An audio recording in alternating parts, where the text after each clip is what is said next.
Hello दोस्तों, क्या हाल है। तारीख आज 20 मार्च 2026, दिन शुक्रवार, हिंदी तिथि द्वितीया। और आइए बात करते हैं आज के मुख्य समाचार में देश भर की तमाम बड़ी खबरों पर नजर डालते हैं। देखिए, आज के दिन को इंटरनेशनल डे ऑफ हैप्पीनेस और वर्ल्ड स्पैरो डे के रूप में भी मनाया जाता है। वहीं खबर है, उड़ीसा समुदाय के लोग आज 20 मार्च को मनाएंगे पखाल दिवस। चलिए आगे बढ़ते हैं खबरों में। सबसे पहले ईरान इजराइल जंग से जुड़े कुछ बड़े अपडेट देख लेते हैं। देखिए, भारत के प्रधानमंत्री नरेंद्र मोदी ने पिछले 24 घंटे में 5 देशों के राष्ट्र अध्यक्षों से बातचीत की।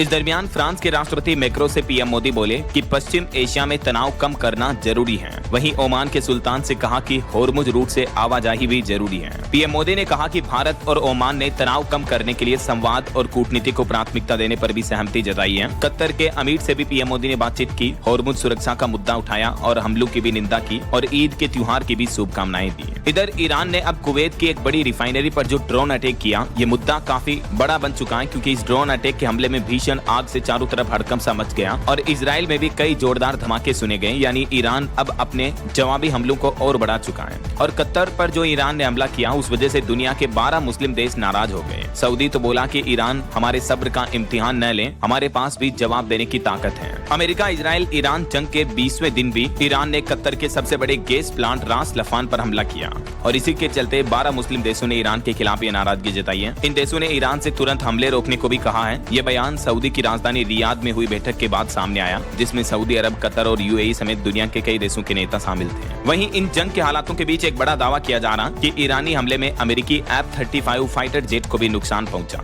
इमरजेंसी लैंडिंग कराई गई। ईरान के ऊपर मिशन के दौरान यह हमला हुआ। हालांकि इसका पायलट सुरक्षित बताया जा रहा, लेकिन कहीं न कहीं देखा जाए तो अब ईरान अमेरिका को सीधी टक्कर देने लग गया है। यहाँ तक कि ईरान ने अमेरिका का सुरक्षा कवच भी भेज दिया। अमेरिका के विदेश मंत्री रूबियो के घर के पास भी ईरानी ड्रोन मंडराए। उसके बाद व्हाइट हाउस में भी खलबली मच गई। जहां अमेरिका के विदेश मंत्री और रक्षा मंत्री रहते हैं, उनके घर के ऊपर कुछ संदिग्ध ड्रोन दिखाई दिए। फिर अमेरिकी सरकार ने सिक्योरिटी को लेकर इमरजेंसी मीटिंग भी बुलाई और दोनों लीडर्स को दूसरी जगह शिफ्ट करने का विचार किया गया। अमेरिका के वाशिंगटन में ये ईरान के संदिग्ध ड्रोन देखने को मिले हैं। और इस बीच एक बड़ी खबर आ रही कि ईरान ने सऊदी अरब पर हमला किया, मतलब परमाणु जंग का खतरा बढ़ जाएगा, क्योंकि फिर इसमें पाकिस्तान की भी एंट्री हो सकती है। कई डिफेंस एक्सपर्ट्स की तरफ से ये भी चेतावनी दी गई है, क्योंकि ईरान ने मिडिल ईस्ट के देशों के तेल और गैस पर हमले की चेतावनी दी। तो उसके बाद विशेषज्ञ इस स्थिति को बहुत खतरनाक मान रहे हैं, क्योंकि फिर इन हमलों में पाकिस्तान भी शामिल हो सकता है और दुनिया की यह जंग परमाणु हमलों तक पहुंच सकती है। जंग के हालातों के बीच ईरान का एक बड़ा खौफनाक एक्शन देखिए आप। पहली बार ईरान अपने देश के नेशनल रेसलिंग चैंपियन समेत 3 प्रदर्शनकारियों को फांसी की सजा सुनाने जा रहा है। जो ईरान देश का नेशनल लेवल का खिलाड़ी है, उसको भी ईरान सरकार ने फांसी की सजा सुना दी, क्योंकि इनका कसूर बस सिर्फ इतना था कि ये विरोध कर रहे थे ईरान सरकार के खिलाफ। तो ईरान गवर्नमेंट के इस फैसले पर दुनिया भर के मानवाधिकार संगठनों ने भी इसको लेकर गंभीर चिंता जताई है। वहीं देखिए, अमेरिका ईरान युद्ध से एक और संकट बढ़ा। अब पेंटागन ने मांगे $200 अरब।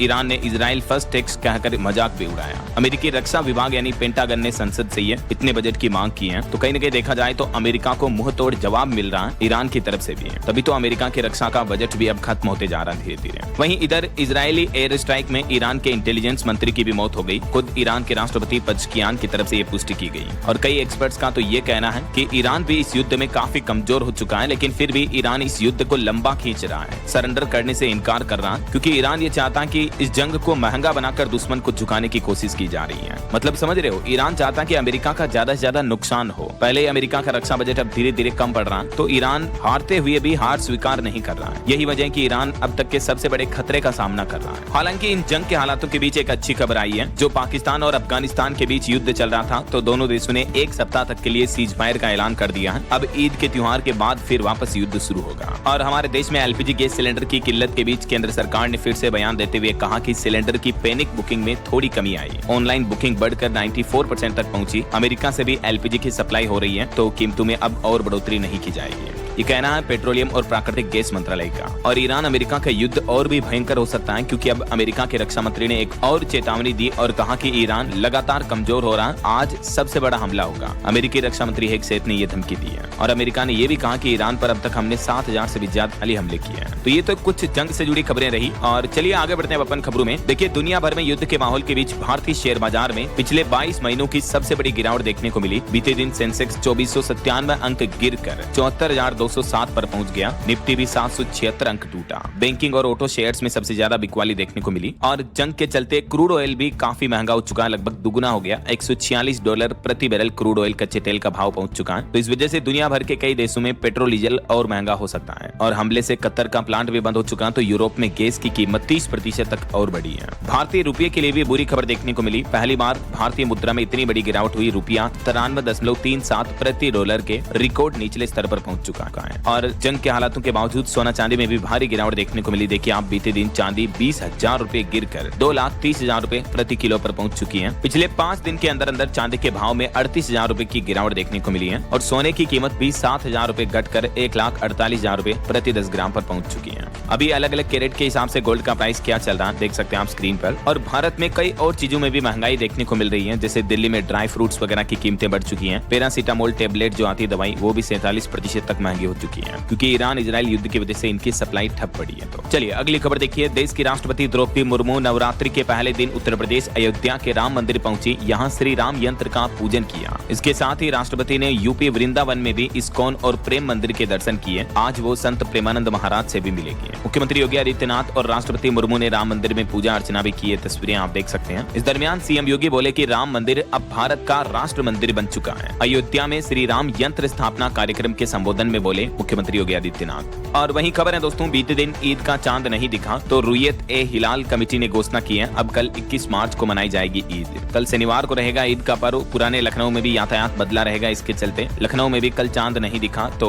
21 मार्च को ईद रहेगी। मौलाना बोले कि दुनिया में शांति के लिए दुआ करें। और इस बार ईद के मौके पर राजस्थान में तो शिया समुदाय के मुसलमानों ने फैसला किया है कि ईद की खुशियां नहीं मनाई जाएगी, ना ही नए कपड़े पहनेंगे, ना ही खीर बनाई जाएगी, काली पट्टी बांध करके नमाज अदा करेंगे। राजस्थान में शिया समुदाय के मुसलमान जो ईरान के सर्वोच्च नेता अली खामेनेई मारे गए, उनके शोक में ये फैसला लिया है। इस बार ईद के पर्व पर वो कोई खुशियां नहीं मनाएंगे। चलिए अगला अपडेट देखिए। राजस्थान के मुख्यमंत्री भजन लाल शर्मा ने राजस्थान दिवस के मौके पर प्रदेशवासियों को 207 नई रोडवेज बसों की भी सौगात दी। हरी झंडी दिखाई इन बसों को। और खबर है ईपीएफओ ने खुशखबरी दी, अब कर्मचारियों के लिए पीएफ राशि ट्रांसफर करना आसान हुआ। किन लोगों को ये फायदा मिलेगा, तो देखिए कर्मचारी भविष्य निधि संगठन ईपीएफओ ने अंतर्राष्ट्रीय कर्मचारियों के विदेशी बैंक खाते में भविष्य निधि की राशि के हस्तांतरण यानी ट्रांसफर को आसान बनाने के लिए संबंधित दिशा निर्देश जारी किए हैं और ये नई गाइडलाइंस की डिटेल भी आप देख सकते हैं। और बड़ी खबर देखिए दोस्तों, उत्तर प्रदेश, दिल्ली, बिहार समेत कई राज्यों में 100 गाड़ियां चोरी करने वाले एक बड़े गैंग का सरगना बकरा मुठभेड़ के बाद साथियों के साथ गिरफ्तार हो चुका है। यूपी मेरठ पुलिस ने ये बड़ी कार्रवाई की।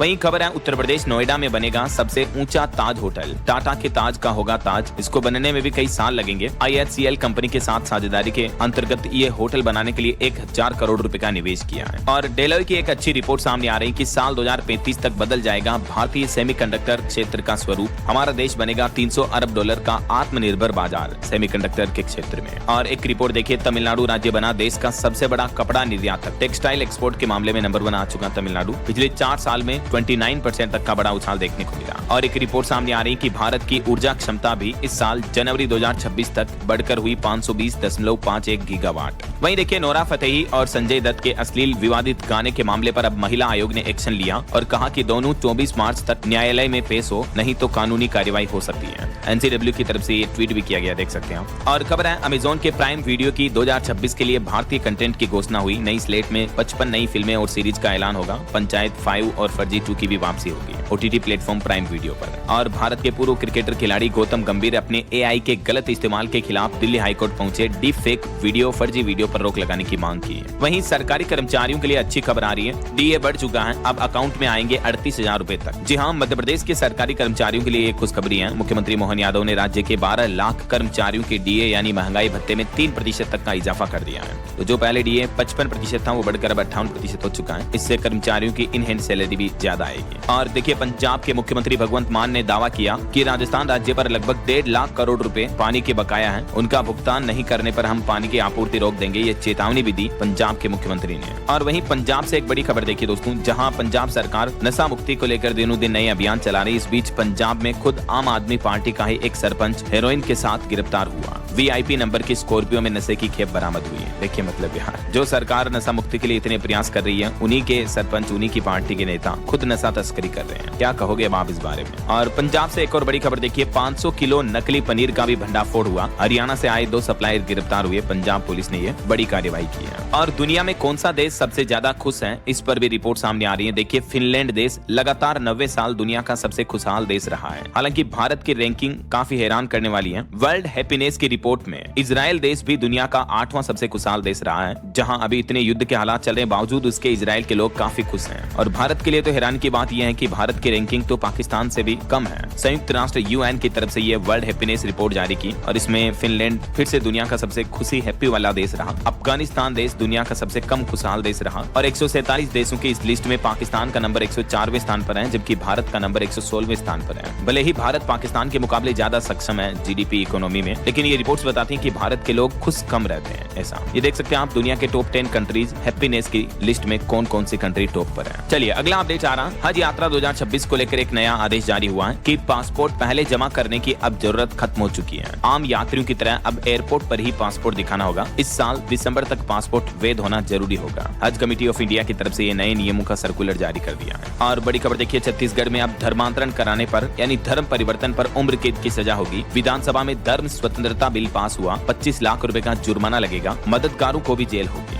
छत्तीसगढ़ विधानसभा में यह नया कानून विधेयक पास हो चुका है। और नकली नोटों पर बड़ी खबर देखिए, गुजरात सूरत में लगभग 2.5 करोड़ के नकली नोट पकड़े गए। आश्रम में छापे जा रहे थे नोट। योग टीचर क्रिप्टो में पेमेंट करके चीन से कागज मंगाता था। अहमदाबाद की क्राइम ब्रांच ने यह नकली नोटों के एक बड़े रैकेट का पर्दाफाश किया है। आप भी नोटों का लेन देन करते समय सावधान रहें। ये देखिए, श्री सत्यम योग धाम नाम से आश्रम खोल रखा और आश्रम के अंदर धड़ल्ले से नकली नोट छापे जा रहे, मानो RBI बना रखा है इसको। और वही खबर है, असम के सिंगर जुबिन गर्ग की मौत के मामले में अब सुनवाई के लिए फास्ट ट्रैक कोर्ट बनाई गई। बक्सा जिला जज इसकी अध्यक्षता करेगी। हर दिन सुना जाएगा ये मामला। वहीं भारत के लिए गर्व की बात देखिए, साल 2028 में वर्ल्ड इंडोर एथलेटिक्स चैंपियनशिप की मेजबानी करेगा हमारा देश भारत और इसके साथ ही एशिया का चौथा देश बन जाएगा ये उपलब्धि पाने वाला। उड़ीसा के भुवनेश्वर में इसका आयोजन होगा। अभी तक मेडल नहीं मिला है भारत को इसमें। चलिए अगला अपडेट देखिए, दिल्ली की मंडोली जेल में 3 सप्ताह में 2 कैदियों की मौत से प्रशासन पर उठे सवाल। सुरक्षा निगरानी में लगातार हो रही है लापरवाही। वहीं भारत के आधार कार्ड पर एक रिपोर्ट सामने आ रही कि दुनिया की सबसे बड़ी पहचान व्यवस्था बन चुका है आधार। अब तक हमारे देश में 134 करोड़ से भी ज्यादा यूजर्स का आधार कार्ड बन चुका है। वहीं खबर है, हिमाचल प्रदेश में निजी भूमि से बांस काटने पर अब नहीं लगेगी फीस। पेड़ की श्रेणी से भी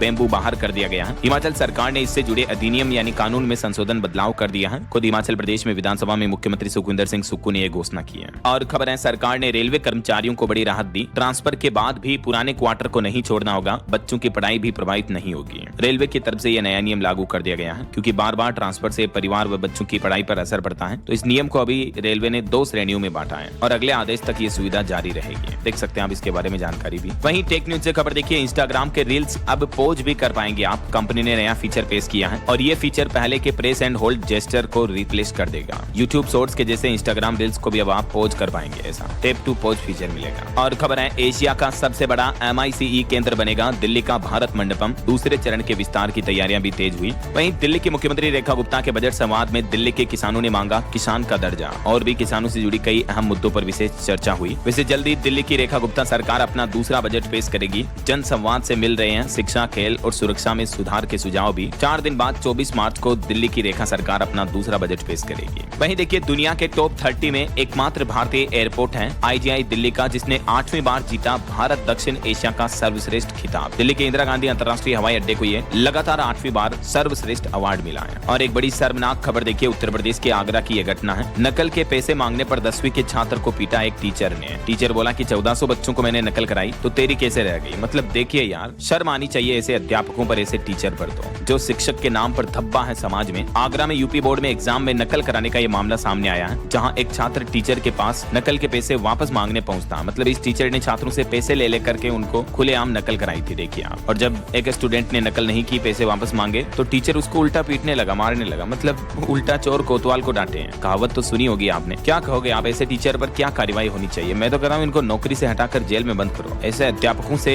शिक्षा व्यवस्था कितनी घटिया होगी हमारे देश में, जरा सोचिए आप। चलिए अगली खबर देखिए दोस्तों, पॉलिटिशियन राजनेताओं की शर्मनाक